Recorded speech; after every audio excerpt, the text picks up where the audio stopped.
Sintayong sangat gemar menggunakan formasi dasar 3-4-3 dengan memposisikan 10 pemain sesuai yang diinginkannya, di mana dengan pemain-pemain pilihannya itu, formasi 3-4-3 akan bereformasi menjadi 2-4-4 saat menyerang dan menjadi 5-4-1 saat bertahan atau bahkan bertahan di pola 4-4-2 jika tim yang dihadapi lebih lemah. Mari kita analisa lini per lini skuad timnas Indonesia di bawah asuhan Coach STY. Lini pertahanan, center back dan wing back. STY sangat senang menggunakan 3 center back sejajar yang memiliki tinggi badan yang menjulang agar bisa mengantisipasi umpan lambung dari kiri atau kanan pertahanan. Selain bertanggung jawab dalam pertahanan, 3 center back juga diwajibkan mampu membangun serangan dari bawah, utamanya umpan jauh yang tepat sasaran yang langsung mengarah ke arah pertahanan lawan.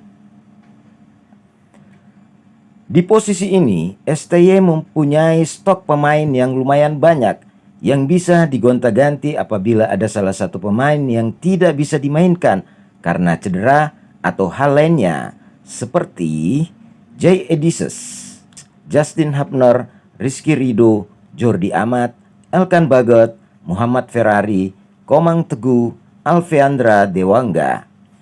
3 pemain teratas yakni Edises, Hapner, dan Rizky Ridho sepertinya menjadi andalan tim utama karena kemampuan membangun serangan dari bawah.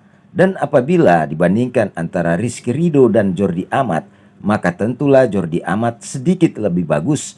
Namun Jordi sering membuat pelanggaran di kotak penalti yang sering menghasilkan hukuman penalti. Selain itu di pertandingan resmi, maka STY hanya bisa membawa maksimal 5 pemain center back, sehingga ada 3 hingga 4 pemain yang tidak bisa dipanggil dan menunggu kesempatan jika di antara pemain utama itu ada yang cedera. Dan di antara pemain tersebut, Ferrari, Komang, dan Alfeandra menjadi pemain terlemah dalam hal membangun serangan dari bawah. Belum lagi jika Max Higler dan Kevin Dix jadi dinaturalisasi, maka persaingan di posisi ini akan semakin sengit. Bahkan Jordi Amat dan Elkan Bagot bisa tersingkir dari posisi utama. Pada formasi 3-4-3 ini, lini pertahanan secara harfiah tidak diapit oleh 2 wingback kiri dan kanan, karena para pemain di posisi ini akan digeser ke tengah menjadi gelandang kiri dan kanan. Dan di saat menyerang, mereka naik ke atas membantu serangan di sektor sayap. Namun, jika bertahan, maka gelandang kiri dan kanan barulah kemudian turun ke bawah menjadi wingback guna membentuk pola 5-4-1. Di posisi ini ada beberapa pemain yang akan bersaing, yaitu Asnawi Alam Bahar, Sandy Walsh, Shane Patinama, Arhan Pratama, Nathan Chuaon, Melvin Verdong, Yakob Sayuri. Dan di antara 7 pemain di atas, tentunya tidak semua yang bisa dipanggil ke timnas utama.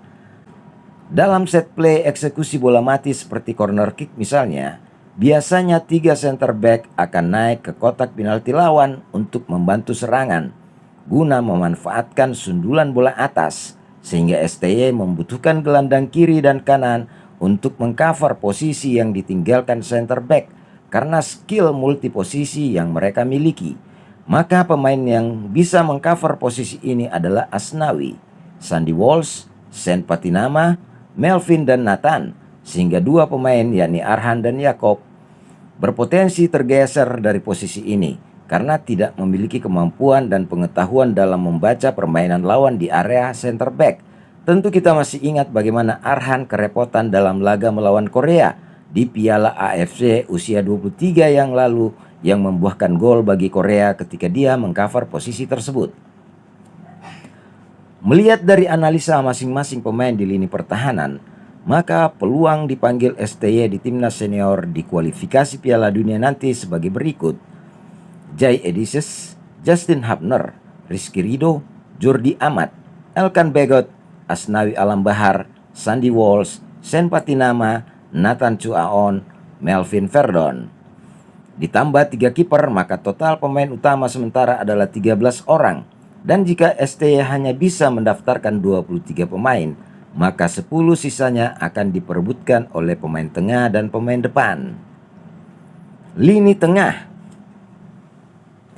Di posisi ini, STY memiliki stok pemain sebagai berikut: Marcelino Ferdinand, Ivar Jenner, Nathan Chu Aon, Mark Locke, Ragnar Oratmangun, Melvin Verdonk, Tom Hey, Arkan Pikri, Ricky Kambuaya.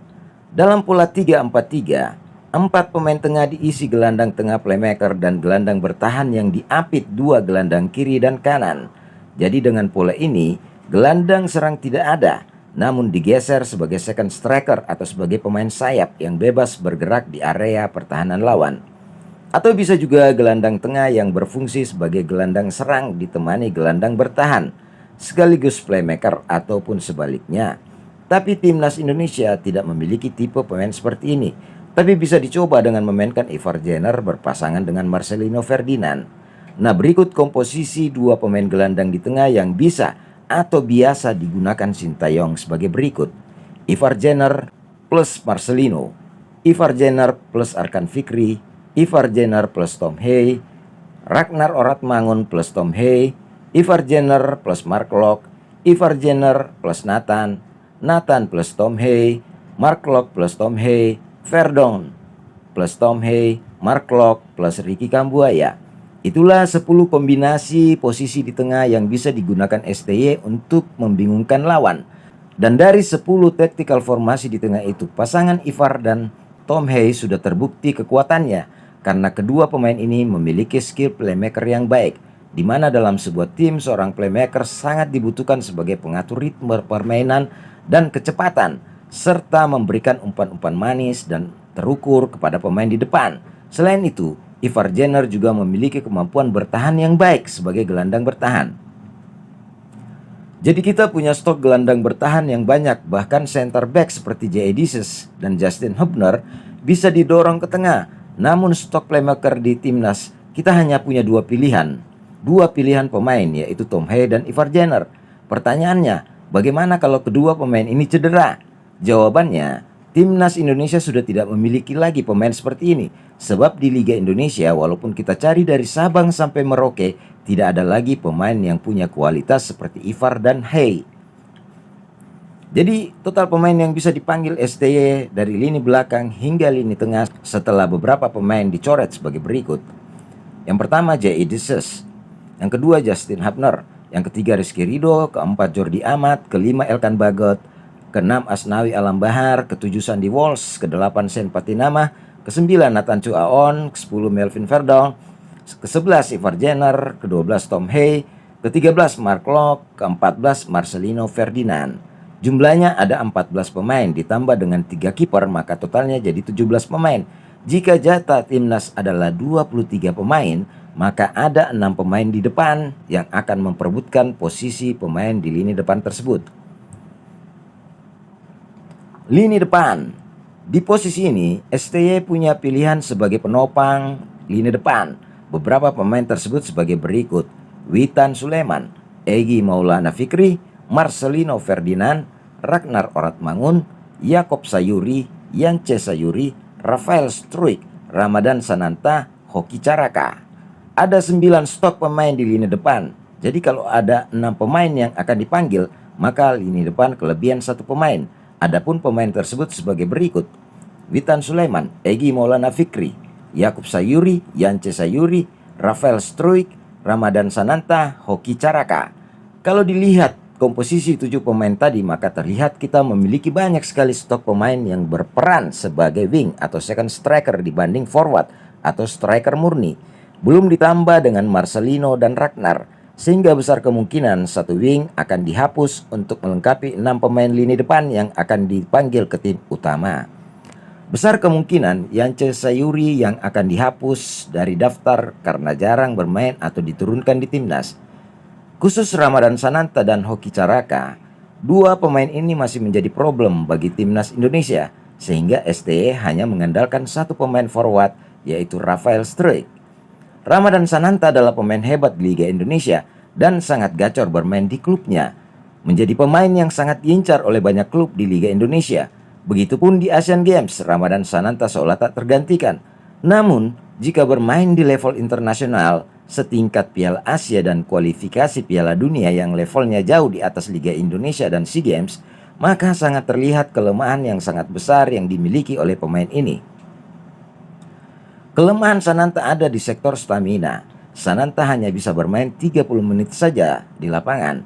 Sisanya, dia sudah pucat pasi akibat kelelahan yang amat sangat.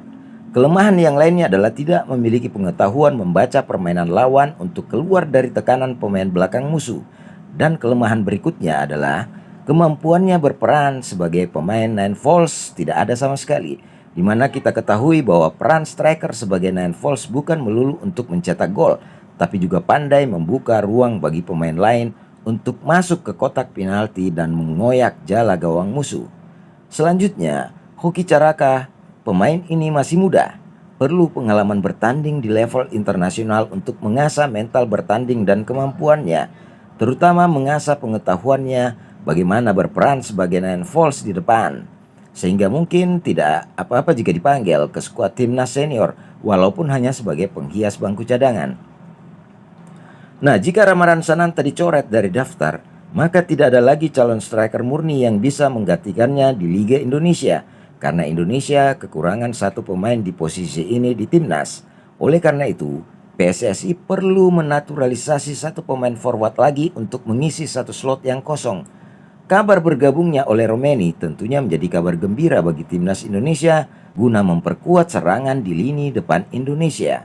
Sehingga 23 pemain yang terdaftar di skuad timnas Indonesia di kualifikasi Piala Dunia bulan Juni mendatang sebagai berikut: Jai Edisius, Justin Hubner, Rizky Ridho, Jordi Amat, Elkan Bagot, Asnawi Alam Bahar, Sandy Wall, Sen Patenyama, Nathan Chuaon, Melvin Verdon, Ivar Jenner, Tom Hay, Mark Locke, Marcelino Ferdinand, Witan Sulaiman, Egy Maulana Fikri, Yakob Sayuri, Rafael Struik, Ole Romeni, Hoki Caraka, Martin Paes, Eri Hernando, kemudian yang terakhir Adi Satrio.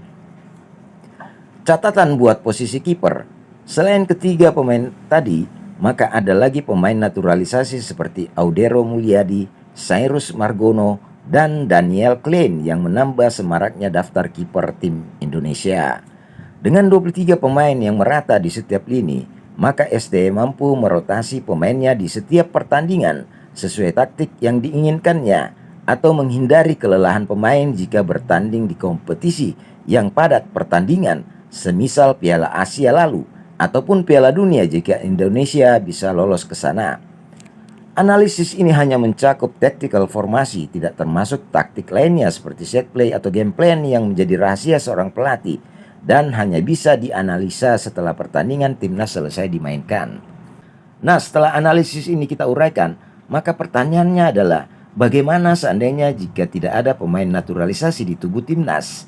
Setelah kita analisa kekuatan dan kelemahan masing-masing pemain lokal dan naturalisasi, maka jawabannya adalah jika tidak ada pemain naturalisasi, maka timnas Indonesia tidak mampu bersaing di level internasional kalau hanya mengandalkan pemain lokal.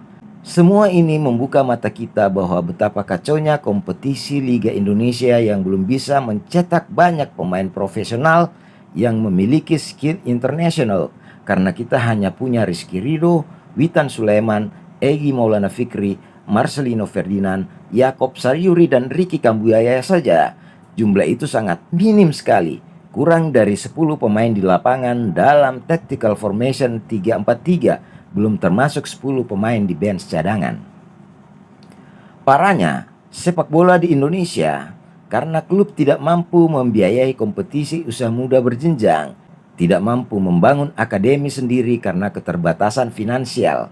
Padahal banyak pengusaha Indonesia yang mampu membeli klub internasional seperti Inter Milan dan Como FC. Bahkan Como FC mampu membiayai program usia muda Garuda Select ke Inggris. Namun program tersebut gagal karena dasar sepak bola para pemain Indonesia tidak mumpuni. Padahal pemain junior dari Como Italia sudah bermain di tim senior Como FC. Para pemilik klub sepak bola di Indonesia hanya menjadikan sepak bola sebagai ajang meminta dana dari Bank Pembangunan Daerah sebagai sumber penghasilan pribadi yang tidak menyentuh industri sepak bola modern.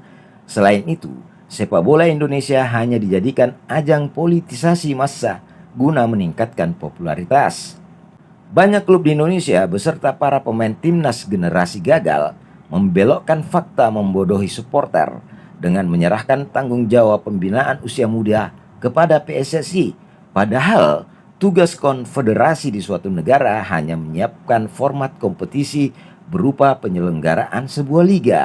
Tanggung jawab pembinaan usia muda menjadi tanggung jawab klub untuk mengikuti format kompetisi usia muda yang diselenggarakan oleh PSSI, bukan format kompetisi singkat semacam Piala Suratin atau kompetisi-kompetisi pemain usia muda lainnya yang selama ini diadakan. Dan kompetisi-kompetisi tersebut tidak efektif dalam melahirkan pemain-pemain hebat di masa yang akan datang karena hanya sangat singkat sekali kompetisinya.